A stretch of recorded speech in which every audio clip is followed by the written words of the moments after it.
हमारे जनसुराज के सूत्रधार प्रशांत किशोर जी की आवाज पर सरकार को झुकना पड़ा और 20 वर्षों में जो पेंशन नहीं बढ़ा 400 से 1100 करवाने का काम किया। कि जो अभी व्यवस्था चल रही है, खिचड़ी विद्यालय की जो व्यवस्था है, इसको हम सुधारेंगे। कि हमने ट्रेन दिया है श्रमिक भाइयों के लिए, तो ये जो बिहार के लिए श्रमिक शब्द का यूज किया गया है, ये जो कलंक हमारे कपार पर है, बिहार के कपार पर, बिहारियों के कपार पर, इसको दूर करने का काम करेंगे। हर जगह, हर प्रखंड में, हर सब डिवीजन में, हर जिला में, सचिवालय में, कहां नहीं है भ्रष्टाचार। वो काम कर रहे हैं और उनके घर में अगर उनके पिता बीमार पड़ गए, उनकी मां की मृत्यु हो गई, तो 3-3 दिन तक उसके सब दाह संस्कार के लिए रखे रहते हैं। जो ये अंधी बहरी सरकार, इसके कानों तक आवाज नहीं जा रही है। ये तो बात ही नहीं करते हैं पलायन की। कल जो इन्होंने तांडव किया है पूरे बिहार में, क्या ये उचित है?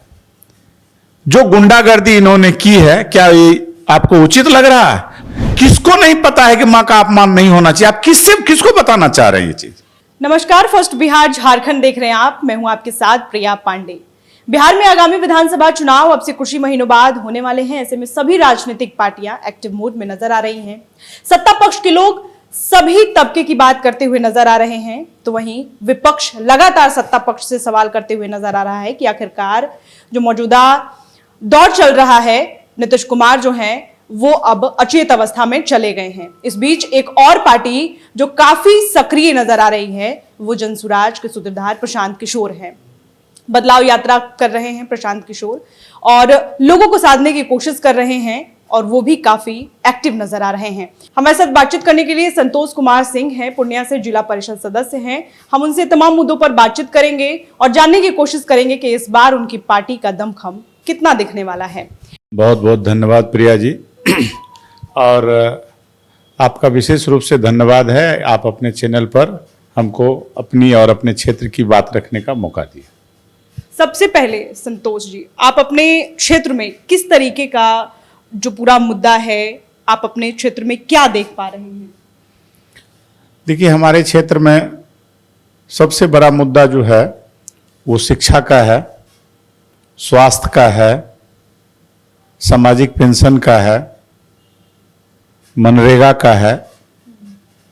इन सब मुद्दों पे हम लोग विशेष रूप से ध्यान दे रहे हैं और आने वाले समय में अगर हमारी सरकार बनती है तो हम इन सब विषयों पर विशेष रूप से काम करेंगे।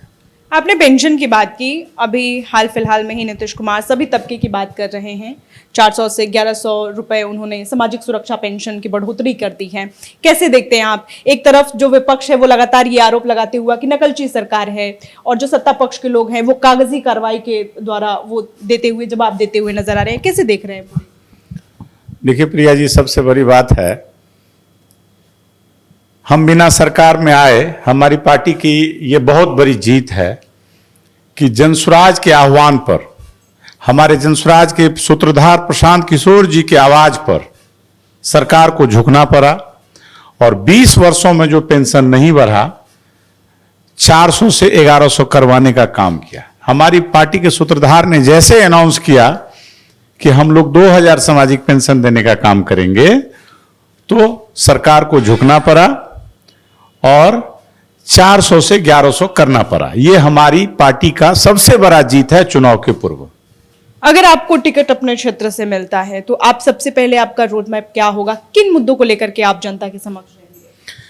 देखिए, सबसे पहले तो हमने शिक्षा की बात कही है, तो हम शिक्षा पे सबसे अधिक हमारा फोकस रहेगा कि जो अभी व्यवस्था चल रही है, खिचड़ी विद्यालय की जो व्यवस्था है, इसको हम सुधारेंगे। पलायन को सबसे पहले हम बंद करेंगे। अभी हमारे बिहार से जो हमारे शीर्ष नेतृत्व जो हैं, अभी देश के माननीय प्रधानमंत्री जी ने अभी उनका स्टेटमेंट आया था कि हमने ट्रेन दिया है श्रमिक भाइयों के लिए, तो ये जो बिहार के लिए श्रमिक शब्द का यूज किया गया है, ये जो कलंक हमारे कपार पर है, बिहार के कपार पर, बिहारियों के कपार पर, इसको दूर करने का काम करेंगे और सबसे पहले श्रमिकों का पलायन बंद करेंगे। और पलायन सिर्फ मजदूरों का नहीं है, पलायन शिक्षितों का भी है। आज अगर कोई देश के अन्य राज्य से बीटेक एमटेक करके आते हैं तो उनको नौकरी बिहार में नहीं, उनको नौकरी देश के अन्य राज्यों में करनी पड़ती है, तो उनका भी पलायन है। तो हम लोग का पूरा प्रयास होगा कि पलायन को पूर्ण रूपेण बंद करेंगे और बिहार में ही रोजी रोजगार की व्यवस्था करेंगे। 1990 का दौर देखते हैं, उसके बाद 2025 का दौर देखते हैं। हालांकि रिपोर्ट के जो आंकड़े हैं वो अभी भी बिहार पीछे तबके का है। बदलाव काफी कुछ हुआ है, इंफ्रास्ट्रक्चर को लेकर के बात करें या फिर तमाम मुद्दों को लेकर के बातचीत करें। आप लोग किस बदलाव की बात कर रहे हैं? आपसे कि जो हमारा बेसिक मुद्दा है, जो शिक्षा की बात है, हमने कहा भी आपसे कि खिचड़ी विद्यालय को हम बंद करेंगे। ये खिचड़ी विद्यालय जो है, बच्चों को स्कूल बुलाकर उसको खिचड़ी खिलाकर घर भेज दिया जाता है, उसमें भी भ्रष्टाचार है। भ्रष्टाचार में हम लोग जो है उसको बंद करने का काम करेंगे। जो अभी प्रखंड स्तर से लेकर के मुख्यालय तक, राज्य स्तर में, हर जगह, हर प्रखंड में, हर सब डिवीजन में, हर जिला में, सचिवालय में, कहां नहीं है भ्रष्टाचार। आप लोग रोज इंटरव्यू करती हैं, आप देखते होंगे कि रोज कोई ना कोई आपको ऐसे लोग मिल रहे हैं। और इसको तो सरकार के द्वारा प्रमाणित किया जा रहा है। हर प्रखंड में और हर जिला में पदाधिकारी पकड़े जा रहे हैं। भ्रष्टाचार हो रहा है तभी तो पकड़े जा रहे हैं। बिना भ्रष्टाचार का इसे आप तो खुद प्रमाणित कर रहे हैं कि हमारे पदाधिकारी भ्रष्ट हैं, तभी तो आप उनको रोज प्रिंट मीडिया में, इलेक्ट्रॉनिक मीडिया में के माध्यम से रोज पता चल रहा है कि आपके रोज किसी न किसी जिले में आपके पदाधिकारी, आपके कर्मचारी पकड़े जा रहे हैं।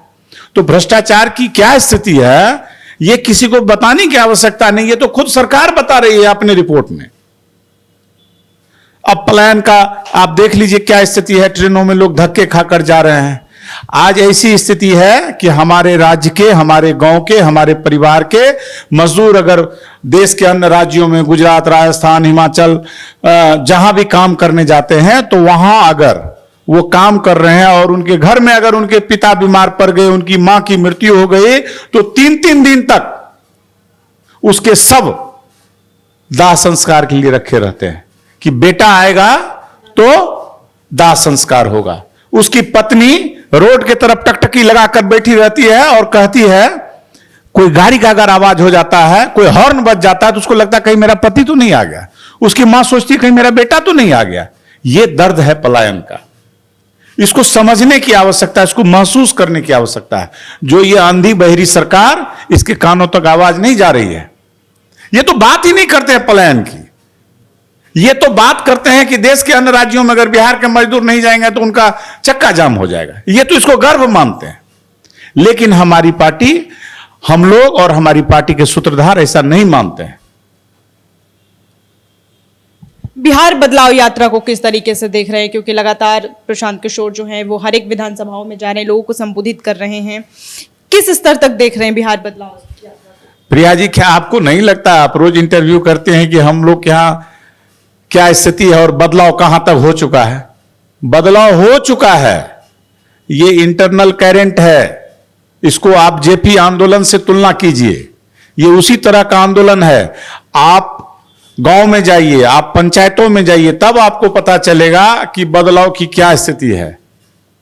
आप लोगों का, आम लोगों का इंटरव्यू करिए, तब आपको पता चलेगा कि मैं आपको बता दूं, अपने चैनल के भी माध्यम से बता दूं कि मैं लगातार जनसुराज के सूत्रधार जो हैं वो प्रशांत किशोर, मैं लगातार उनके रैलियों में कवर करती रहती हूं। वहां से जितने भी लोग हैं वो इस बात का जिक्र करते रहते हैं कि इस बार जो है वो अगर इन्हें मौका दिया जाता है तो वो कैसा काम करेंगे। हमें नहीं पता कि किस तरीके का काम करेंगे, लेकिन एक उम्मीद की किरण दिखाई देती है। आपको क्या लग रहा है? निश्चित रूप से प्रिया जी, उम्मीद की किरण दिखाई दे रही है। और हम लोग जब क्षेत्रों में जाते हैं अपनी पार्टी का बात करने के लिए, अपनी पार्टी की योजनाओं के बारे में जब लोगों से बात करते हैं, उनको बताते हैं, अपने विजन के बारे में बताते हैं, तो दिल गदगद हो जाता है, सीना चौड़ा हो जाता है और उत्साह के साथ वापस आते हैं। रोज नई उत्साह और स्फूर्ति के साथ हम लोग अपने क्षेत्र से हेडक्वार्टर वापस आते हैं और रात में चैन की नींद सोते हैं और पूरा उम्मीद है कि हम लोग बहुमत से सरकार बनाएंगे। आपको पूरा उम्मीद है कि आप बहुमत से? जी, पूरा उम्मीद ही नहीं, पूरा विश्वास है। विपक्ष तो लगातार कह रही है कि इस बार नीतीश जी का सुपड़ा साफ हो गया है और आप कह रहे हैं दोनों का सुपड़ा साफ हो गया है, कोई कहीं नहीं है। लोगों के पास पहले विकल्प नहीं था, अभी लोगों को विकल्प मिल गया है। पूरा आज का धूम मचा हुआ है। हाल फिलहाल में एक घटना को हमने देखा कि किस तरीके से देश के प्रधानमंत्री, यशस्वी प्रधानमंत्री नरेंद्र मोदी जी के मां के खिलाफ अपशब्द का प्रयोग किया गया था। और कल जिस तरीके से बिहार बंद का आह्वान किया गया था एनडीए की तरफ से, कैसे देख रहे हैं? क्योंकि बहुत सारी खबरें आई कि पटना में, बिहार की राजधानी पटना में भी काफी गुंडागर्दी देखी गई। हालांकि ये शब्द मुझे इस्तेमाल नहीं करना चाहिए, लेकिन ये शब्द इस्तेमाल करना पड़ रहा है क्योंकि जहां तहां से सोशल मीडिया से आप देख पा रहे होंगे किस तरीके के लोगों को रोका जा रहा था। महिलाएं जो पीड़ित थी उनको भी कहीं ना कहीं रोका गया। किस तरीके से पूरा सिनेरियो आप देख रहे हैं? देखिए प्रिया जी, ये बहुत ही निंदनीय बात है। प्रधानमंत्री की मां हो, कि मेरी मां हो, कि आपकी मां हो, कि किसी की मां हो, मां मां होती है। मां के लिए अपशब्द का इस्तेमाल जघन्य अपराध है, यह नहीं होना चाहिए। हम इसका कड़ा विरोध करते हैं। और चूंकि सरकार भी एनडीए की है यहां, तो मैं सरकार से यह मांग भी करता हूं कि ऐसे अपराधियों के खिलाफ कड़े से कड़े कार्रवाई की आवश्यकता है। लेकिन ये कानूनी कार्रवाई करने के बजाय कल जो इन्होंने तांडव किया है पूरे बिहार में, क्या ये उचित है? जो गुंडागर्दी इन्होंने की है, क्या ये आपको उचित लग रहा है? हमको नहीं लगता है कि बिहार के किसी भी नागरिक को उचित लग रहा होगा। आपको कार्रवाई करने से किसने रोका है? आप तो मार्केटिंग करने लगे। मां का अपमान नहीं सहेगा देश, ये क्या है भाई? किसको नहीं पता है कि मां का अपमान नहीं होना चाहिए? आप किसको बताना चाह रहे हैं? ये चीज समझाना क्या चाह रहे हैं आप? मैसेज क्या देना चाह रहे हैं समाज को? ये गुंडागर्दी कर, कोई पेशेंट अगर एम्बुलेंस से आ रहा था आप उसको रोक दिए। कोई महिला अगर अपने काम करने जा रही है तो उसको आप रोक दिए। आप बसों में जो है यात्रियों को रोक दिए। आप जगह जगह उपद्रव किए। हजारों वीडियो ऐसा और प्रिंट मीडिया और इलेक्ट्रॉनिक मीडिया के माध्यम से हम लोग देखे कि इस तरह का जो है सो तांडव हो रहा है। कल के बंदी को गुंडागर्दी का नाम दिया गया। क्यों दिया गया? आप किसको क्या बताना चाह रहे हैं? अरे हम लोग तो पहले ही बोल रहे हैं, हमारी पार्टी, और हमको लगता है कि हमारे जो भी शीर्ष नेतृत्व हैं सबने ये कहा है कि भाई इस पर कार्रवाई होनी चाहिए, कड़े कार्रवाई की मांग की गई है। लेकिन हमने जहां इस बात के लिए कड़े कार्रवाई की मांग की है, वहां हमारा इस बात से विरोध भी है कि पूरे राज्य में जो आपने तांडव मचाया है यह नहीं होना चाहिए। अभी आप संभावित प्रत्याशी के तौर पर आपको देखा जा रहा है। आखिरकार पार्टी आपको किस विजन से टिकट दे? क्या आपने क्षेत्र में काम किया है? देखिए, मैं विद्यार्थी जीवन से ही राजनीति से जुड़ा हुआ हूं और मैं शुरू से ही समाज सेवक रहा हूं। मैंने समाज सेवा किया है और मैं दो बार दो तरह के चुनाव में निर्वाचित भी हुआ हूं। जनता जनार्दन ने मुझे आशीर्वाद देने का काम किया है। मैं अभी वर्तमान में जिला परिषद सदस्य हूं, सामाजिक न्याय समिति का अध्यक्ष भी हूं पूर्णिया जिला का, और कई संगठनों में पूर्व में मैं कई पदों पे रह चुका हूं। और अगर पार्टी कार्यकर्ता के रूप में हमारा चुनाव करती है कि आपको चुनाव लड़ना है, तो निश्चित रूप से मैं चुनाव लड़ूंगा, एकदम अक्षरशः पालन करूंगा। और मुझे लगता है कि अगर मैं क्षेत्र में गया चुनाव प्रत्याशी के रूप में, तो निश्चित रूप से मेरी जीत होगी, ऐसा मुझे लगता है। हमारे साथ बातचीत करने के लिए संतोष सिंह मौजूद थे।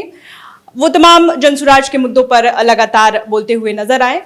संभावित प्रत्याशी भी अब दमखम के साथ चुनावी मैदान में उतरने के लिए तैयार हो चुके हैं। वहीं राजनीतिक पार्टियां भी लगातार इस बात को उठाते हुए नजर आ रही हैं कि सत्ता पक्ष के जो लोग हैं वो अब अचेत अवस्था में चले गए हैं। और वहीं अगर संभावित प्रत्याशियों की बात करें तो वो भी अब मजबूती के साथ, पूरे दमखम के साथ मैदान में उतरने के लिए, चुनावी मैदान में आप कहें तो उतरने के लिए तैयार हो चुके हैं। बहरहाल इस खबर में इतना ही। ऐसे तमाम खबरों के लिए आप देखते रहे first Bihar Jharkhand. Panorama group, जो सोचता है वो करता है, आपके अपने सपनों का आशियाना। ये लो मुंह मीठा करो, आज मैंने अपना जॉब छोड़ दिया। अब हम पूर्णिया वापस जाएंगे। जॉब छोड़ दिया है?